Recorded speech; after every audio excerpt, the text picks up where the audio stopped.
The Atlanta Braves have had a nightmare start to the season, had a disastrous weekend in San Francisco, and so, of course, we got news that manager Brian Snitker's job is safe for the rest of the season. Let's talk about it.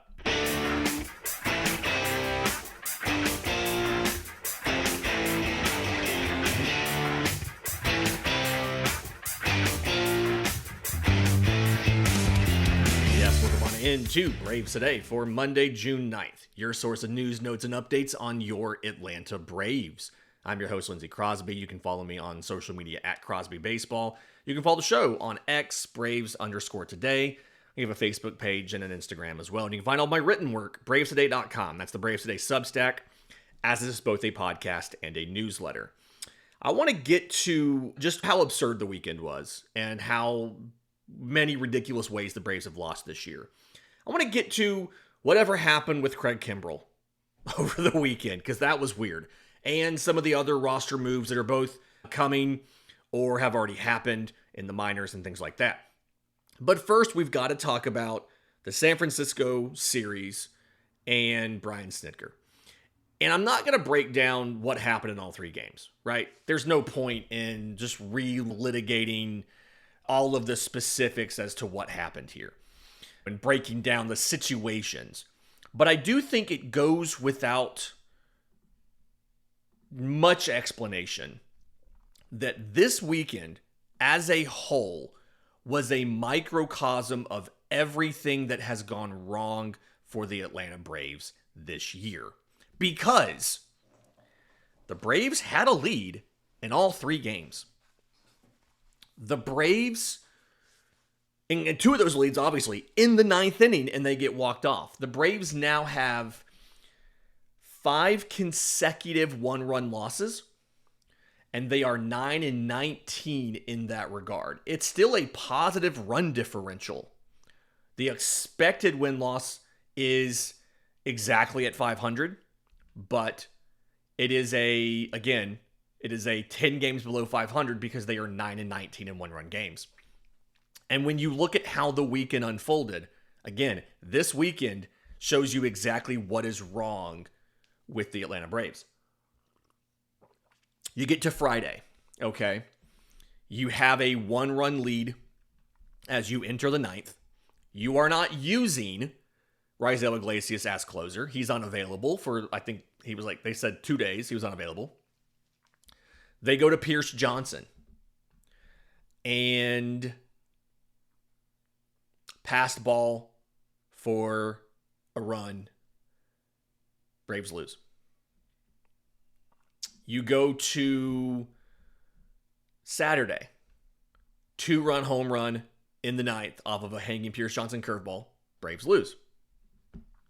You get to Saturday. Braves are up 3-1 after 3. And at the bottom of the fourth, Giants tie it up, and then a defensive error gives them the lead. Nobody scores the rest of the game. You lose 4-3. And again, everything that happened here, your starting pitching was good enough to win. Your offense didn't show up, and your bullpen struggled. Everything, it's exactly all of the different distinct characteristics of this Braves team carried out through the weekend. Okay, your pitching technically good enough to win. My argument on that: if you get a quality start, 2 of these were only technically quality starts, but they're still quality starts. You get a quality start, that by definition means your starting pitching was good enough to win. You should be able to win a game if your starting pitching gives up 3 runs or less, 3 earned runs or less in 6 innings. And the definition of a quality start is 6 innings, 3 earned runs. And that distinction is important because Schwellenbach on Friday allowed 4 runs, 3 earned in 6 innings. And then Spencer Strider on Sunday allowed 4 runs, 3 earned in 6 innings, sandwiching around Bryce Elder's just generational game. I need to go back and look at that 2022 Nationals complete game late in the year, but I think this may be the most dominant Bryce Elder game of his career. 8 innings, 3 hits, 1 run, no walks to 12 strikeouts. Only run comes on a solo shot that he gives up. Wilmer Flores gets him in the 4th to lead off the inning. Outside of that, Bryce Elder just completely shuts down the Giants. Again, I think it's probably the best start of his career. I need to go back and look at them all, but I imagine it probably is, right? And the Braves lose. The bullpen is the problem, one of the problems, right? Craig Kimbrel doesn't give up a run on Friday, but he doesn't look great. We're going to get to him in a minute. Pierce Johnson obviously takes the 2 losses, the 2 blown saves there. And then the offense is not good in this series. Atlanta goes 19 for 102 in this series. It's a 186 average. They hit 3 doubles. They have 2 home runs. Again, in 102 at-bats and 117 plate appearances. It's a 275 slug and a 557 OPS for the Braves this weekend. So everything that's gone wrong for the Atlanta Braves this season, the bullpen blowing leads, the offense not being able to produce, like all of those things, like the defense slipping at the most inopportune time, all of those things happened this weekend. And it meant you ended up losing this game. Losing the series, getting swept in the series. And you are now 10 games below 500. And when you look at the standings, Atlanta is 14 games back in the East, 9.5 games back in the wild card, and only 2.5 games ahead of Miami. So, of course, Bob Nightingale's notebook, Bob Nightingale of USA Today, he writes his notebook that comes out on Sunday. And buried in the notebook, quote, "Manager Brian Snitker's job appears to be safe for the remainder of the season. Snitker's contract expires after this year, when he's expected to retire as manager and then move into a special assistant role." I've been saying this. They're likely not going to fire him in season. He is 49 years into his career.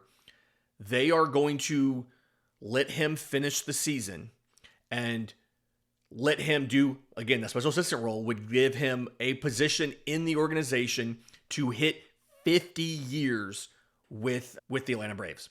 Whether or not we like it, they're probably not going to get rid of Brian Snitker. And here's the thing. There are plenty of things to criticize Brian Snitker about. The bullpen usage has been suboptimal, right? But one, he's working with what he was given, right? He is using the bullpen that he was given by Alex Anthopoulos. And I think we can all agree Atlanta tried but did not do enough to add to the bullpen in the offseason, okay? Because again, you had to replace Joe Jimenez. You had to replace AJ Minter. You also had to replace Grant Holmes, who is now in the rotation. And a lot of people are ignoring that part of it. You also had to replace Grant Holmes. So really, you lost 3 key relievers from last season. I know Holmes spent some time in the rotation last year, but still, like you are replacing 3 key relievers from last year, and they went with quantity over quality. And so far, I think they've gotten one guy in Yeldy Los Santos. Firing Snit wouldn't really do anything, okay? And David O'Brien had a bunch of Twitter arguments on Monday morning with fans about this. About it's ultimately on the players. And I think we can all agree the players haven't been good enough. Firing Brian Snitker isn't going to do much in that regard. It's not going to change the fact that these guys had 3 hits with runners in scoring position all weekend. It's not going to change the fact that Ozzie Albies, when he had the inning-ending ground out, I think it was the 6th or 7th inning. It's the last time the Braves had runners in scoring position on Sunday. He swung at a changeup more than a foot below the zone. He tapped it back to the mound at 47 miles an hour. half of us watching this show could have done that. Brian Snitker being fired and being replaced by Walt Weiss, because that's who it would be. They're not going to bring in somebody from outside to be the interim manager during the season. He'd get replaced by Walt Weiss. That wouldn't change Ozzie making a decision to swing there. And if you remember what happened when Freddie Gonzalez got fired and Brian Snitker took over, the team rallied a little bit behind Snitker, and he got the full-time job. The clubhouse went to the front office and said, we want Snitker to be the guy, and he got the interim label taken off. So if you want a new voice, if you want the Braves to go outside the organization and bring in a Skip Schumacher, right? Bring in a David Ross. I still don't think you should do something like a Brian McCann. He's never been a manager before. Chipper Jones is not going to want to do it. He didn't want to travel the first time he worked for the organization. That's why he's not going to be the manager. But if you want to bring in somebody from the outside, if you think about it, there's almost no upside to firing Snitker now. Because, what is it? Baseball Reference has the postseason odds for Atlanta as of this morning at 6.7%. But what if the Braves do rally behind Walt Weiss? And what if the players say, we like Walt Weiss, we want him to be the manager, and they all maybe they stop having as many one-run losses, and so the record in the back half of the season looks a little better. It's going to be awful hard to to go against the players and take the interim label off of Walt Weiss. So, nothing else, firing Snit might not be the best move. But I also just don't think it's going to make a giant change, right? There are so many things wrong with this team that firing the manager at the end of the day is not going to fix them. The only thing that's going to fix them, as I said on the postcast on Locked On Sports Atlanta yesterday, are these highly paid hitters earning their paychecks. That's it. That's it. Yes, you have some trouble in the bullpen. The bullpen is not great. That is a known issue right now. And we'll get to that in a second about the bullpen and what they're going to do there. But firing Brian Snitker doesn't fix the offense. Firing Tim Hires doesn't fix the offense. The offense wasn't good last year when Tim Hires wasn't the manager. Or wasn't the hitting coach. So you can fire the whole coaching staff. Doesn't guarantee things are going to get better. Do I think that Brian Snitker's gone after this season? 99.9%. I mean, that's almost like a bet your house on it. Is there any point to firing him now? Maybe a small one. Does it help? I don't think it does. At this point, you're very unlikely to make the postseason anyway. I think Fangraphs maybe has you in 20%. Baseball Reference has you at 6.7%. At this point, we're probably looking ahead of the trade deadline. We'll know for a fact after this month. I mean, you go to Milwaukee now, then you host Colorado, and then after that, division series against the Mets. You go on the road, division series against Miami. Division series against the Mets again. You play the Mets 7 times in 10 games. I've told you guys I hate the schedule. You come home for Philly for 3. Like, the end of June, as of June 29th, the last game of the month, I think we will know for a fact that the Atlanta Braves are not making the postseason. And I think we will know for a fact that this team should be sellers at the deadline. All right, in just a minute, let's talk about the Craig Kimbrel thing. Because that whole thing was really weird. We'll break that down next, right here on Braves Today. Welcome back to Braves Today. Lindsey Crosby, not ranting about the weekend, right? I think we've all accepted this at this point. There's no point in ranting about it anymore. But we can talk about how weird this whole Craig Kimbrel thing was, right? The Braves, after the Thursday collapse, DFA'd Scott Blewett. He almost immediately traded him to the Orioles for cash considerations and called up Craig Kimbrel. He went with the team to San Francisco on Friday. He pitched 1 inning, and he allowed a hit. He walked 1. He picked off Young-Hoo Lee. And that was after Heliot Ramos got caught stealing. So he put on the first 2 guys, and then Murphy caught somebody stealing. Kimbrel got the pickoff, and then he got a strikeout. And the Braves DFA'd him the next morning. And really weird, Mark Bowman was asked about it. And he said he was sitting 91-92 with a bad breaking ball. You knew he was sitting 91-92 with a bad breaking ball in Gwinnett. He's the same guy that he was in Gwinnett. Buster Olney from ESPN, because totally awesome how guys from outside the organization are the ones who get all the news here, right? The news of Kimbrel being called up was not broken by David O'Brien of The Athletic. It was broken by, I think it was Ken Rosenthal of The Athletic, the national guy. Buster Olney said the reason for this was the Braves needed relief help, immediate relief help. Atlanta has 5 more games because they had to do the last 2 of the series, and then 3 games this week against Milwaukee before an off day on Thursday. Not a lot of off days on Thursday. That's an odd day for that. We had a bunch earlier in the year, I think. And that if Kimbrel would have pitched on Saturday, instead of getting DFA'd, it would have been his 3rd appearance in 4 days. Because he pitched twice in Gwinnett, had a day off, or because he pitched on the 4th. He did not pitch on he pitched on Wednesday, did not pitch on Thursday. He pitched on Friday. So that was a combined 39 pitches in 3 days. And then if he had pitched on Saturday, he'd have been down for probably 2 days. You knew he pitched on Wednesday. Again, why would you call up Craig Kimbrel, knowing what he did in Gwinnett, knowing he had just thrown 25 pitches on Wednesday? Why would you call him up on Thursday night, or I guess technically Friday morning, use him Friday night, and then DFA him for a fresh arm? Now, I personally don't think Craig Kimbrel had it. I don't think Craig Kimbrel was going to get it back. Let's be clear. It just feels odd to go ahead, make the move for Kimbrel, use him once on the road, and then DFA him. There were other options you could have called up.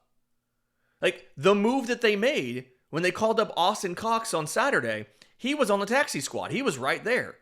So they called him up to have him available, and then they made another bullpen move and sent Austin Cox back to Gwinnett. By the time they could fly somebody out there, right?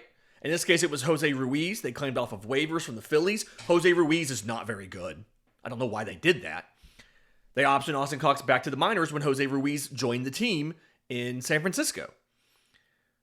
Why activate Kimbrel when he is who we all knew he was, using him once on the road and then DFAing him? Because here's the 2 different scenarios that explain calling up Craig Kimbrel. Okay. Option number 1, they did not think Craig Kimbrel had it, but some other team was going to offer him a major league deal. And so because of that rolling opt-out, he either had to get called up by Atlanta or let leave for nothing. And so they said, we'll call him up and we'll give it a shot. Option 1. Option 2, they made an emotional decision when they DFA'd Scott Blewett. And they made an emotional decision when they replaced him with Craig Kimbrel. I think that one's true. It's not the first time that I've doubted the front office, but it's the first time when I've been like, this is really weird. Because you're usually, and Alex Anthopoulos and everybody else, you're usually a lot better about not getting emotional about this stuff, right? This is the kind of move you would expect a pissed off owner to make after a reliever blows a game and he storms in the front office. We're cutting that dude right now. And you have to do it because he owns the team. That's this kind of reaction. That's it. We're DFAing Scott Blewett. Scott Blewett had multiple years of team control. Scott Blewett wasn't bad. He was not good in that outing, but he was not a bad pitcher overall. I think he's better than Rafael Montero. I think he's better than Craig Kimbrel. And now you don't have Blewett and you don't have Kimbrel. Just a weird move. We did see the org make a couple other moves. Hayden Harris, the lefty, got promoted to Gwinnett. So he's now going to AAA. 22 2/3 innings for Columbus. 0.79 ERA and 37 strikeouts. Hayden Harris is a really interesting dude. I've actually talked to him before on a pod, not this pod, but on a pod a couple years ago. He throws low 90s, but it is a completely flat, like, vertical approach angle. And so it plays up a lot. He's got good extension, and dudes just can't pick it up. It's deceptive. I remember spring training of the 24 season. I was in Northport waiting outside the clubhouse with Justin Toscano and Mark Bowman. And we were talking about Hayden Harris, and we were like, the stuff looks hittable. On paper, it looks hittable. Even out of the hand, it looks a little hittable until we were like behind the backstop and we watched him throw and we're like, oh, you can't see that ball come until it comes out of his hand. Like you can't pick that ball up out of his hand. I'm intrigued to see what he does in AAA. I do think he could potentially be an option down the stretch, especially if you make a move and trade some relievers. A lot of them have another year of team control. Pierce Johnson does, Aaron Bummer does. Dylan Lee has multiple years of control. Don't move Dylan Lee. But he could be an option in the bullpen down the stretch, especially if you move on from Montero, you move on from Ruiz, who, again, I don't think is very good. Then I saw that John Carlos Lara had yet another good outing in Gwinnett. Reminder here, he had mostly been a starter last year in high A. He throws 100 miles an hour, but he's had some control issues. They moved him to relief this year. They pulled the plug on starting after 5 starts in Double A, moved him to the pen, and then put him in Gwinnett. 6 1/3 innings, 11 strikeouts, 8 walks. He's a little wild, but he started to dial it in a bit. He wasn't necessarily there from a control perspective. He's had 2 bad outings since he's been in Gwinnett. One of them was 2/3 of an inning, 2 runs on 2 hits with 2 walks. One of them was 1 hit and 3 walks in 2/3 of an inning. Outside of that, he's been pretty good. It's a fastball splitter. The fastball is 100, 101. I think he's popped to 102. The slider's 89 miles an hour. And if I remember right, seeing some of the movement profiles and other stuff that he's been able to do, his slider is potentially one of the best pitches in baseball. And one of the tweaks that they made for him in his most recent outing, which was Sunday, he had a scoreless inning, no hits, no walks, 2 strikeouts, 14 total pitches, 11 of them were strikes. He threw 12 sliders. Like, he's really leaning into the slider being his best pitch. And again, it would be one of the best sliders on the roster as soon as he comes up. But when it's backed up by 100-mile-an-hour fastball, it is just very good. It's possible if they move some relievers, and I do think you're going to see some trades, we'll get to that in a second, that you can get both Harris and Lara up, and you can just let these guys get experience at the major league level to get ready for 26. In just a second, let's go ahead and do that. Let's talk about possible trades you might see and what other new and interesting ways the Braves can lose a game. We'll do that next, right here on Braves Today. Final segment of a really rambly Braves Today. I apologize for this. I want to talk about moves you could see at the deadline or even before. I do think if Atlanta's smart, they go ahead and they make some of these moves early, right? They establish themselves as sellers a little bit early. I don't think they will, mind you. I honestly don't think they will do this early, but I think they should. The number one trade chip that they have that is likely to actually move is Marcell Ozuna, right? He is playing through the hip injury, but he is still playing well. And he is still a good hitter. It is likely that they go ahead and move him for pieces. I don't know what the pieces will be, right? It's really hard to figure out what a mid-30s DH playing through a hip injury on an expiring deal will get you. But I do think it's likely that they move him. He hasn't played outfield. He's not going to go back to the outfield with anybody who signs him. And yeah, don't quite know exactly what's going to happen here. But outside of that, you're in a situation where there are other pieces you can move. Alex Verdugo's an expiring deal, right? Raisel Iglesias, Rafael Montero, they're both expiring deals. Iglesias is definitely a sell low. That is if somebody thinks they can fix him. That's what that would be. For Montero, the same thing. He wouldn't cost a lot. Houston's paying most of that deal. If you think you can get the walks under control or just live with them, I'd make that move there. Guys who have more than 1 year of control, Chris Sale. I would not trade Chris Sale. He has a club option for next year. Again, would not move him. Although, I will say, with $18 million club option next year, he would fetch the biggest return if you were to move him. Because dealing Chris Sale genuinely could shift a team's postseason odds. Right? So, now, the problem you would have there is in 2026, you're not going to have AJ Smith-Shawver. You wouldn't have Chris Sale. You would have Strider, Schwellenbach, Grant Holmes. You would need Renato Lopez to be healthy. And then Bryce Elder is your number 5. And then after that, Davis, Daniel, Ian Anderson, Hurston Waldrop. Snit talked about wanting 7 starters when you get to spring. I legitimately question if you're 6 and 7.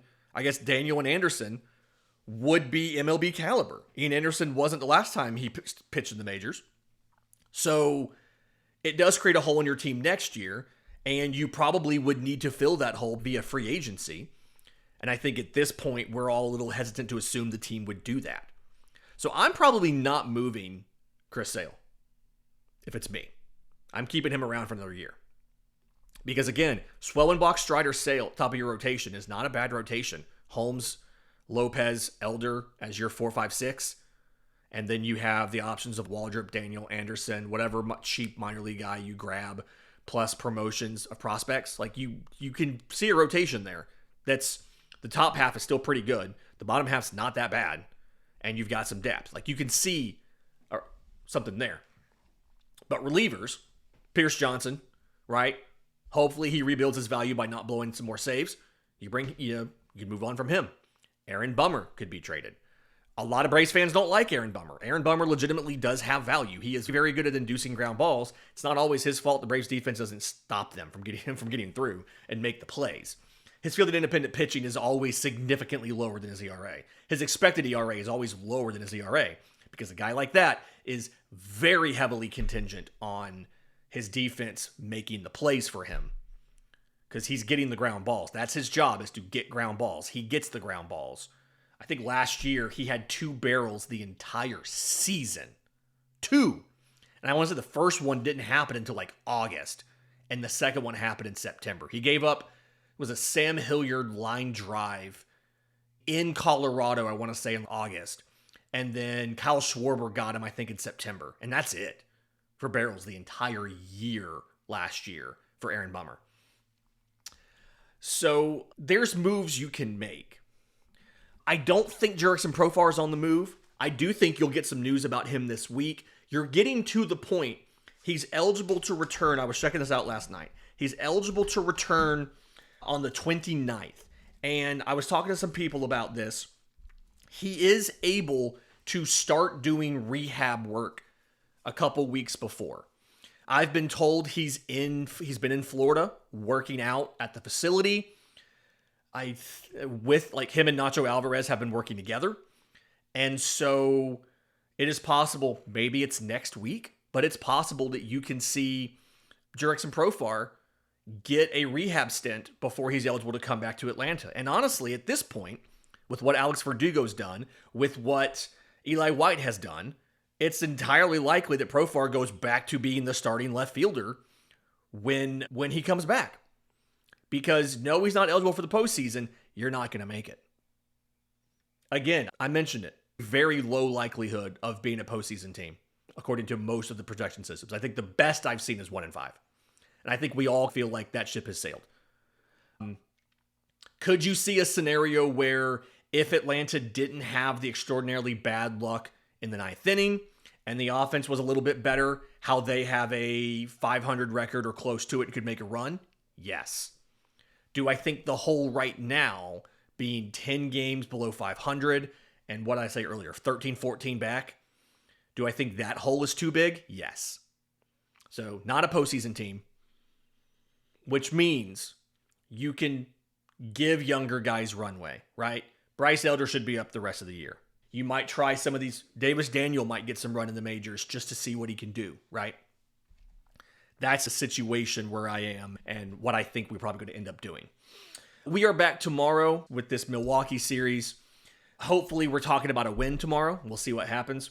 Do me a favor, if you're listening on audio, leave a 5-star review, Apple, Spotify, YouTube Music. If you're watching on YouTube, subscribe to the channel, hit the notification bell so you know when we drop tomorrow's episode. And until next time, this has been Braves Today.